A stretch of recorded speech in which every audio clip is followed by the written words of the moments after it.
এখন বেশ কিছুটা সস্তায় পাওয়া যাবে বিয়ার, দাম কমছে স্কচেরও। করাচি আক্রমণের কথাও ভেবেছিল ভারত, সামরিক অভিযানের বিস্তারিত জানালো সেনা। হাওড়া ডিভিশনের 100 বছর উদযাপন, গীতাঞ্জলি মিউজিয়ামে ঐতিহ্যের সম্মাননা। ওরা গুলি চালালে এখান থেকে গোলা চলবে, পাকিস্তানকে হুঁশিয়ারি প্রধানমন্ত্রী মোদির।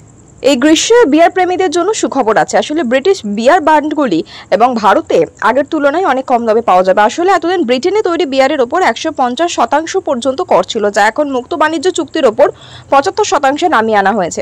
এইভাবে এখন বিয়ার প্রেমীরা ব্রিটিশ বিয়ার ব্র্যান্ডগুলি 75% পর্যন্ত সস্তায় পাবেন। এর সঙ্গে কেন্দ্র সরকার ব্রিটিশ স্কচের উপর কর আগের তুলনায় কমিয়েছে। ভারত এফটিএর অধীনে ব্রিটেনের ওয়াইনের উপর কোনো শুল্ক ছাড় দেয়নি, যদিও বিয়ারের উপর সীমিত আমদানি শুল্কের সুবিধা দেওয়া হচ্ছে। একজন কর্মকর্তা এই তথ্য দিয়েছেন। উভয় দেশ 6 মে মুক্ত বাণিজ্য চুক্তির অধীনে আলোচনা সমাপ্তির ঘোষণা করেছিল। এছাড়াও যেসব কৃষি পণ্যের উপর ভারত কোনো আমদানি শুল্ক কমাবে না, তার মধ্যে রয়েছে দুগ্ধজাত পণ্য, আপেল, পনির, ওটস, পশু এবং উদ্ভিজ্জ তেল। জানা গিয়েছে, বাণিজ্য চুক্তিতে অন্যান্য অনেক কৃষি পণ্যের সঙ্গে ওয়াইনও বাদের তালিকায় রয়েছে এবং ব্রিটিশ বিয়ারের উপর সীমিত শুল্কের ছাড়ও দেওয়া হচ্ছে। এই এফটিএ চুক্তি ভারতে ব্রিটিশ স্কচ হুইস্কি এবং গাড়ির দাম কমিয়ে দেবে। অন্যদিকে ভারত থেকে আসা পোশাক এবং চামড়াজাত পণ্যের উপর আমদানি শুল্ক কমাবে ব্রিটেন।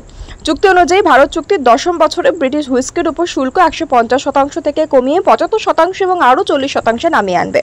100-এরও বেশি জঙ্গি নিকেশ হয়েছে অপারেশন সিঁদুরে। গত 6 মে থেকে 10 মে পর্যন্ত সময়ে পাকিস্তানের 35 থেকে 40 জন সেনা আধিকারিকের মৃত্যু হয়েছে। পাশাপাশি ভারতে 5 জনের মৃত্যু হয়েছে। রবিবার সন্ধ্যায় সাংবাদিক বৈঠকে কথাই জানালেন ভারতীয় সেনার director general of military operations lieutenant general Rajiv Ghai. এই বৈঠকে তার সঙ্গে ছিলেন বায়ুসেনার এয়ার মার্শাল একে ভারতী এবং ভাইস অ্যাডমিরাল এন প্রমোদ। এদিনের সাংবাদিক সম্মেলনে ভারতের সামরিক অভিযানের বিস্তারিত তুলে ধরা হয়। পাশাপাশি জানানো হয়, একটা সময় জলপথে করাচি আক্রমণের কথাও ভেবেছিল ভারত।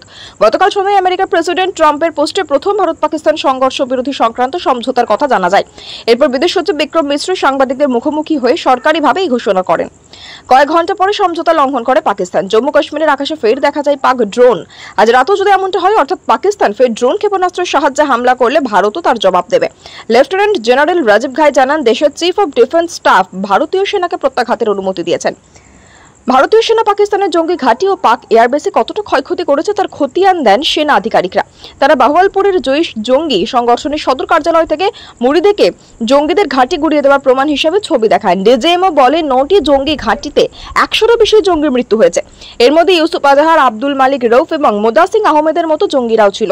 তারা 1999 সালে IC-814 বিমান অপহরণ এবং পুলওয়ামা হামলার সঙ্গে জড়িত ছিল। এই সাংবাদিক বৈঠকে বেশ কয়েকবার একটি বিষয় উঠে আসে। সেনার তরফে বলা হয়, 6 মে মধ্যরাতে ভারতীয় সেনার লক্ষ্য ছিল শুধুই জঙ্গি ঘাঁটি, অন্য কিছু নয়। এরপর পাকিস্তান ভারতের সেনা ঘাঁটি, নাগরিক পরিকাঠামোয় সশস্ত্র ড্রোন থেকে শুরু করে ক্ষেপণাস্ত্র দিয়ে হামলা চালানোর পর ভারত তাদের এয়ারবেসকে নিশানা করে। পাকিস্তানকে প্রায় প্রতিটি নিশানায় রুখে দিয়েছে ভারতীয় সেনা। আকাশপথ ও স্থলপথের সঙ্গে সঙ্গে নৌবাহিনীও হামলার প্রস্তুত ছিল। নৌবাহিনীর তরফে ভাইস অ্যাডমিরাল এন প্রমোদ বলেন, আরব সাগরের ভারতীয় নৌসেনা মোতায়েন ছিল, যে কোনো মুহূর্তে নিশানা লক্ষ্য করে ঝাঁপিয়ে পড়তে হতে পারে। তারা সদা সতর্ক ছিল, এমনকি করাচিতেও হামলা চালানোর কথা ভাবা হচ্ছিল। সংঘর্ষ বিরতির প্রসঙ্গে ডিজিএমও জানান, শনিবার বেলা 3:35 পাকিস্তানের ডিজিএমও যোগাযোগ করেন। তারপর বিকেল 5টা থেকে সংঘর্ষ বিরতি কার্যকর হয়। তিনি বলেন, আমরা অসম্ভব সংযম দেখিয়েছি, আমাদের আক্রমণ প্ররোচনামূলক ছিল না। হাওড়া ডিভিশন ভারতীয় রেলওয়ের এক গুরুত্বপূর্ণ অংশ।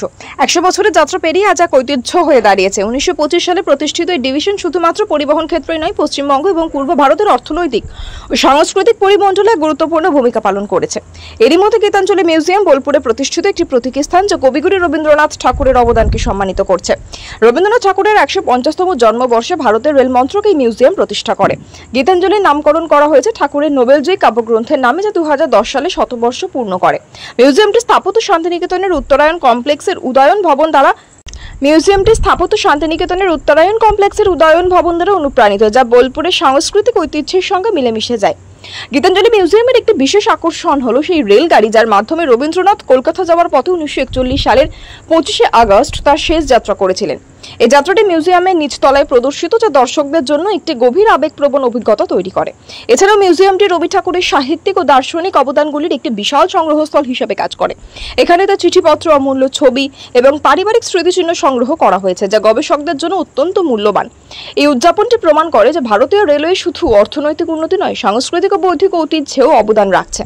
হাওড়া ডিভিশনের শতবর্ষ পূর্তি উপলক্ষে 2025 সালে পূর্বরেল একাধিক ঐতিহ্য চিহ্নকে বিশেষ মর্যাদা দিচ্ছে। তারই অংশ হিসেবে হেরিটেজ ট্যাগ পেল হাওড়া ডিভিশনের বিখ্যাত এইচ হুইলার বুক স্টল। 1877 সালে প্রতিষ্ঠিত হলেও 1905 সাল থেকে এই বুক স্টল স্থায়ীভাবে হাওড়া স্টেশনে তার যাত্রা শুরু করে। বহু প্রজন্মের যাত্রীদের কাছে এটি শুধুই বই কেনার জায়গা নয়, বরং একটি স্মৃতি, একটি সংস্কৃতি, একটি বিরাম স্থল এই হুইলার বুক স্টল। হঠাৎ এক রাতে পাকিস্তান ও পাক অধিকৃত কাশ্মীরে হামলা চালিয়েছিল ভারতীয় সেনা। তেমনই সারা দুনিয়াকে অবাক করে শনিবার বিকেলে ভারত পাকিস্তান সংঘর্ষ বিরতি সংক্রান্ত সমঝোতার কথা ঘোষণা করে আমেরিকার প্রেসিডেন্ট। রাতে কিছুটা সময়ের জন্য এই বিরতি লঙ্ঘন করে ইসলামাবাদ। এই অবস্থায় রবিবার সকালে ফের উচ্চস্তরীয় বৈঠকে বসেন প্রধানমন্ত্রী নরেন্দ্র মোদী। এদিকে বায়ুসেনাও পরিষ্কার জানিয়েছে অপারেশন সিঁদুর চলছে। সূত্রের খবর, এদিন সকালে লোককল্যাণ মার্গের বাসভবনে উচ্চস্তরীয় বৈঠকে প্রধানমন্ত্রীর গলায় বায়ুসেনার সুরই শোনা গিয়েছে। তার সাফ বক্তব্য, অপারেশন সিঁদুর শেষ হয়নি, আমরা এখন একটা নিউ নর্মাল বা নতুন পরিস্থিতিতে রয়েছি। বিশ্ব এর সঙ্গে খাপ খাইয়ে নিয়েছে, কোনো কিছুই আর আগের মতো নেই, পাকিস্তানকেও এটা বুঝতে হবে। সূত্রের দাবি, এই প্রসঙ্গে প্রধানমন্ত্রী বলেন, সংঘর্ষের প্রতিটা ধাপে পাকিস্তানের অবস্থা আরও খারাপ হয়েছে। ওরা যুদ্ধের প্রতিটি পদক্ষেপে ভারতের কাছে পরাজিত হয়েছে। পাক বায়ুসেনার ঘাঁটিতে আমাদের হামলার পর পাকিস্তান বুঝতে পারে তার যুদ্ধক্ষেত্রের বাইরে বেরিয়ে গিয়েছে। কাশ্মীর ইস্যুতে প্রধানমন্ত্রী বলেন, এই বিষয়ে আমাদের অবস্থান স্পষ্ট, বিষয় একটাই, পাক অধিকৃত কাশ্মীর ছেড়ে দিতে হবে, এছাড়া কথা বলার কিছু নেই। ওরা যদি জঙ্গিদের আমাদের হাতে তুলে না দিয়ে কথা বলতে চায়, তাহলে আমরা সমালোচনায় বসতে পারি। অন্য কোনো বিষয়ে কথা বলার সদিচ্ছা আমাদের নেই। আমাদের মাঝে কেউ মধ্যস্থতা করুক, এটা আমরা চাই না, আমাদের প্রয়োজন নেই। ভারতের বায়ুসেনার ঘাঁটিতে হামলা দিয়ে প্রধানমন্ত্রী মোদীর হুঁশিয়ারি, ওদিক থেকে গুলি চললে এখান থেকে গোলা চলবে।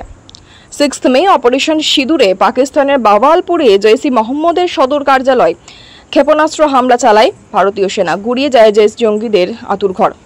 এই হামলার পর 3টি রাত ধরে পাকিস্তান ভারতের আন্তর্জাতিক সীমান্ত নিয়ন্ত্রণ রেখা বরাবর সশস্ত্র ড্রোন এবং ক্ষেপণাস্ত্র চালিয়েছে। নিউ ইয়র্ক টাইমসের রিপোর্ট দেখে প্রধানমন্ত্রী আমেরিকার ভাইস প্রেসিডেন্ট জেডি ভান্সকে পরিষ্কার জানিয়েছিলেন, পাকিস্তান কিছু করলে ভারতের জবাব আরও বেশি ধ্বংসাত্মক ও শক্তিশালী হবে। আর সেই রাতেই পাকিস্তান ভারতের 26টি জায়গায় হামলা চালিয়েছিল।